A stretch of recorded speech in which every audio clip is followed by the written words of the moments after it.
AI has just translated ancient Sumerian tablets, and the results are terrifying. Buried in those clay lines was a version of human history that tears apart everything we've been taught. It points to an origin story we were never meant to see, one hidden for thousands of years. And now that it has been exposed, nothing about where we came from can ever be taken for granted again. The tablet that time locked away. For more than a century, archaeologists uncovered thousands of Sumerian texts from the ruins of Eridu in Nippur. Sumerian tablets are probably one of the oldest form of written record that we have. Many were broken into fragments while others sat untouched in museum storage rooms, untranslated, mislabeled, or forgotten. Cuneiform, the world's oldest known writing system, was notoriously difficult to work with. Its symbols could shift in meaning depending on context, and many of its words had no modern equivalent. Even when the signs were legible, the grammar often made little sense. Generations of scholars spent entire careers translating only fragments, never managing to piece together a full picture. Because of this, the world never saw the story in its entirety. That changed in 2025. Machine learning models trained on thousands of cuneiform inscriptions were released to researchers. These models did more than translate signs. They identified missing symbols, predicted broken endings, and cross-referenced dialects from Akkadian, Babylonian, and Old Sumerian. Suddenly, tablets that had been silent for 4 millennia began to speak again, and what they revealed was nothing like what experts had expected. For years, these texts had been dismissed as poetic creation myths. But once AI restored and compared them, hidden details surfaced. The tablets contained records, detailed ones. They described labor systems, classifications of people, and procedures involving blood, clay, and purpose. Some tablets listed these details in repetitive sequences, while others told them in a narrative form. But across all of them, consistent patterns appeared. The first shock was the discovery of multiple origin stories. The tablets did not treat humanity as a single invention. They used different terms, each tied to a role or function.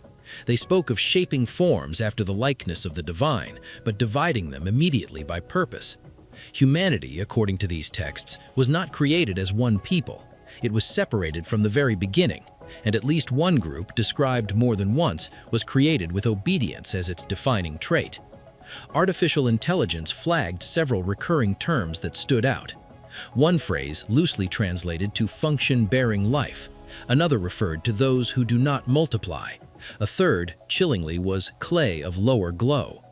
Scholars had long assumed these phrases were poetic or symbolic, but when AI reconstructed them in context, a different meaning appeared. And they are issued quantities of lard, along with other substances, including what I've called potash. Some researchers now believe these lines describe early humans engineered without the ability to reproduce. If true, this would mean they were deliberately designed as a temporary workforce, never intended to survive long enough to pass their traits on. The more fragments AI restored, the clearer the overall message became. Humanity was not the product of a single act of creation. Instead, it was a process. People were shaped, adjusted, broken down, and rebuilt. Some versions were discarded entirely, erased before they could leave a lasting mark on history. The idea that our species was divided before it had even begun was once considered fringe speculation. Now the tablets themselves pointed to it. There were classifications, names, and descriptions, and for the first time, there was technology powerful enough to stitch the fragments together into a coherent whole. AI had not invented these ideas, it had revealed them. It turned scattered myths into something closer to a blueprint. And that blueprint did more than describe how humans were created. It outlined with unsettling clarity what they were created to do. Humans were created, but not as one species. The myth was always simple. Gods made man from clay. But the newly decoded tablets tell a different story, which is much more layered, one and far more disturbing. They don't describe one act of creation, they describe stages, trials, failed experiments, and most importantly, variations. Humans, according to these lines, weren't created as a single race. They were prototypes and models. Each batch is tailored to a different purpose. They weren't just made to work. There were specific physical functions assigned.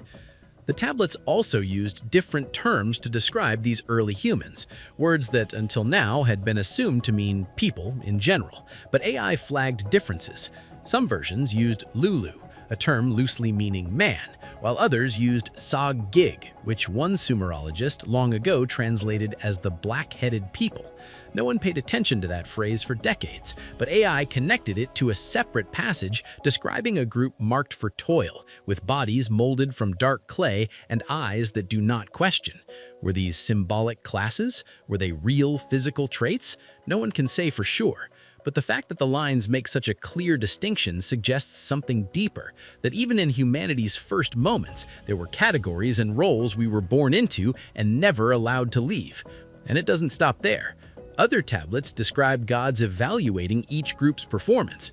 One passage talks about the clay of restless voice, a version of man that refused the order and was cast into the rivers. Another mentions a group whose limbs were too weak to bear tools and were sent back into the mountain to be forgotten. It's hard not to look at it and think of it as a kind of system or program, one that starts with a goal and solves it not by creating equals, but by building specialized tools. Tools that looked like us. The tablets describe a region called Ai-Idin, flatland between two rivers, considered to be a factory floor, and every time a group was made, the gods would test them, name them, and sometimes erase them. None of these patterns were clear before AI translated them side by side. Scholars saw isolated fragments, but now we're seeing what those fragments really were, and what they suggest is that there wasn't one origin of mankind. There were many. Some erased, some modified, some still carrying the traits written into them from the start. The first humans weren't enough. That's what the tablets say next. They worked, they obeyed, but they didn't last. They couldn't reproduce. Each one had to be made by hand, crafted from clay, blood, and divine command.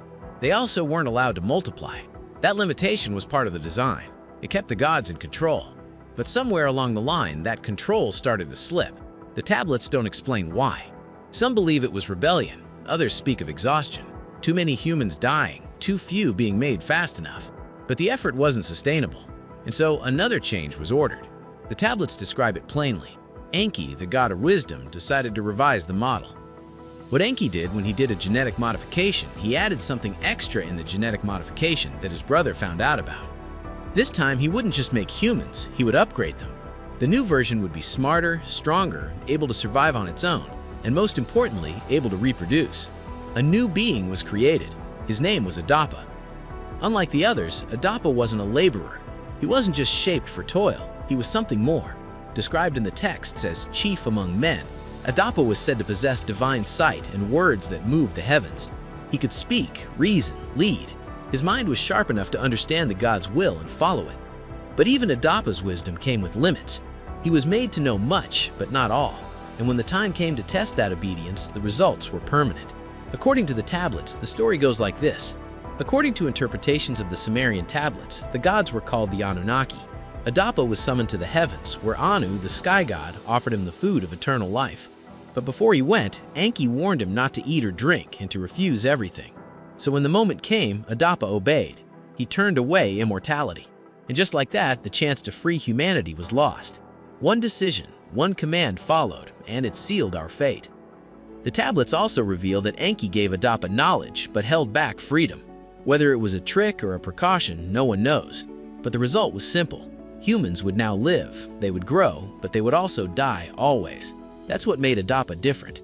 He was the bridge, the split between tool and species. And his creation marked the start of something even more dangerous, division. Because not everyone received the same upgrade. Some lines of humans remained bound, fixed to labor, unable to think beyond their tasks. Others, modeled after Adapa, were granted more autonomy. They could learn, adapt, even lead. That split, barely visible in myth, becomes obvious when seen through the AI's lens. Because now we can read all the references together. Now we can see which groups were permitted and which were only assigned. The roots of inequality go deeper than history. They go back to the first decisions, not to give everyone the same chance. And those decisions would soon spark a war, not just between humans and gods, but between the gods themselves. Not all gods agreed on what humans should become. The Sumerian texts don't hide this part. They say clearly that there was a divide, a deep disagreement about whether humanity should stay bound to the task it was created for or be allowed to grow beyond it. On one side stood Enki, the same god who created Adapa, the one who gave humans reproduction, wisdom, and speech. Enki saw potential. He saw a species that could think, adapt, evolve. In some texts, he's even called Father of Humanity. His version of creation wasn't perfect, but it was merciful. On the other side stood Enlil. In the vast pantheon of ancient Sumerian deities, Enlil stood as a colossal figure embodying power and authority, the commander of divine order, the master of decrees, the god who demanded obedience above all else. Where Enki saw tools that could learn, Enlil saw chaos waiting to happen. He didn't trust humans, he didn't want them to grow, and he hated what Enk had done. The texts describe Enlil's anger as immediate and absolute. To Enlil, the humans were rebellious. They, humans, were breaking the design, disrupting the order, and Enki, in his eyes, had gone too far. So the gods began to divide. Some sided with Enki, quietly encouraging the growth of human knowledge. Others stayed loyal to Enlil, calling for restrictions, resets, and punishment. The result was a split not just in heaven, but on earth. Some humans were guided in dreams, taught secrets of stars and seeds, and given gifts of writing, counting, metalwork. Others were suppressed, forced back into labor, their lineages kept simple, silent, controlled. AI translations show striking differences in how early groups were treated. In one region, humans were described as keepers of the grain and makers of laws. In another, as those without name, workers whose history was erased the moment they were born. This was controlled development and scripted inequality, and it was driven by a divine rift that only grew wider. At its peak, the tablets describe a breaking point. Enlil, furious that humans had continued to grow in numbers and skill, made a final decision to erase them through the Great Flood. Enlil's flood wasn't about cleansing the earth. Enlil wanted to destroy humanity. He decided to send a massive flood to wipe everything out.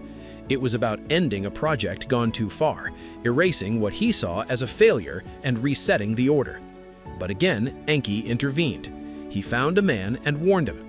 That man, known to later stories as Zusudra, Utnapishtim, or Noah, became the last link in the human chain. Enki didn't save everyone. He couldn't, but he saved enough.